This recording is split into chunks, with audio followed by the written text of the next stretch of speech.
রাঙামাটিতে ছিল সেদিন আমাদের দ্বিতীয় দিন। পাহাড়িদের এই ড্রেসটা পরে আমি পাহাড়ি পথে হেঁটে যাচ্ছি। আমার বড় ছেলে তন্ময় আমাকে চমৎকার এই ভিডিওটি উপহার দিয়েছে।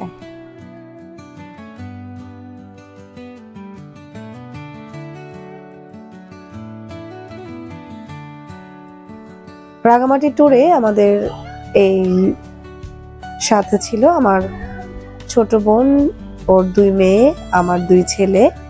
তো আমরা চারজনই একই রকম ড্রেস কিনেছিলাম। খুবই ভালো লাগছিল আমাদের। ঝুলন্ত ব্রিজের ট্রলার ঘাট থেকে আমরা ট্রলার ভাড়া করেছি সকালবেলা।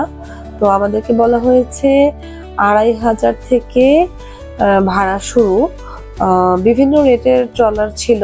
এরা পুরো কাপ্তাই লেকটা ঘোরাবে, অনেকগুলো স্পট আমাদেরকে দেখাবে, প্রায় 10টার মতো স্পট দেখাতে দেখাতে নিয়ে যাবে এবং শুভলং ঝর্ণার কাছে যে শেষ হবে।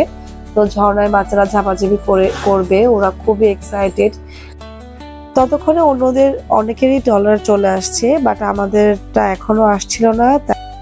ওরা অপেক্ষা করতে পারছিল না, মনে হচ্ছিল, বারবার বলছিল কখন আসবে, আমরা কখন ট্রলারে উঠে বসবো। তো এক পর্যায়ে আমাদের ট্রলারটা ঘাটের কাছাকাছি চলে আসলো। যদিও বাচ্চাদেরকে নিয়ে খুব সাবধানে ট্রলারে উঠতে হবে, এই কারণে আমরা চেষ্টা করছিলাম যে ট্রলারটা যেন ঘাটের খুব কাছাকাছি আসে। এই যে 42 নাম্বার ট্রলার, আমাদের ট্রলারটা আসলে খুবই ছোট ছিল, তাই খুব একটা ভালো লাগেনি আমাদের। যেহেতু ট্রলারটা ভাড়া করেই ফেলেছিলাম, তাই আর মন খারাপ না করে ট্রলারে উঠে বসলাম সবাই খুবই সাবধানের সাথে। তো ট্রলারটা ছেড়ে যেতে লাগলো। ঝুলন্ত ব্রিজটা দূর থেকে আমরা দেখছিলাম। আস্তে আস্তে ব্রিজের কাছ থেকে ট্রলারটা দূরে সরতে সরতে একেবারেই একটা সময় আর ব্রিজ দেখা যাচ্ছিল না।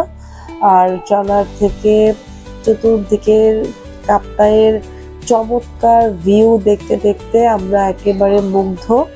যতই যেতে লাগলাম মনে হচ্ছিল যে সামনের দিকে আরো সুন্দর, আরো ভালো লাগা প্রকৃতি আমরা অবলোকন করব।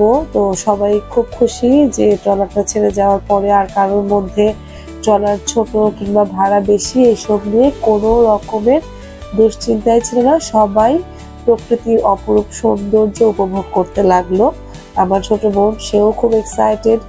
আমার হাজবেন্ড, টুটুল এবং বাচ্চারা সবাই মিলে গল্প করতে করতে আমরা কাপ্তাইয়ের মূল লেকের দিকে এগিয়ে যেতে থাকলাম। সেদিনের আকাশ এত পরিষ্কার ছিল, এত সুন্দর মেঘ। আর সবচেয়ে ইন্টারেস্টিং ব্যাপার হচ্ছে, আমি খুব অবাক হয়েছিলাম যে কাপ্তাই লেকে এত কচুরিপানা কেন।